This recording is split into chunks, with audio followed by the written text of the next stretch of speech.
पांढऱ्या शुभ्र वाळूचे किनारे, घनदाट हिरवी झाडी आणि निळ्या समुद्राच्या अनंत लाटा, हे सगळं पाहताना मन एकदम शांत होतं.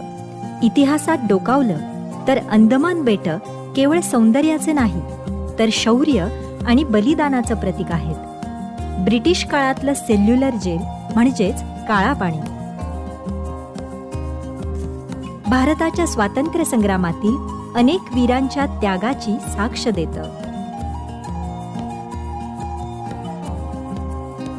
आज ते संग्रहालय म्हणून पाहायला खुलं आहे आणि तिथं उभं राहून प्रत्येक भारतीयाचं हृदय अभिमानाने भरून येतं.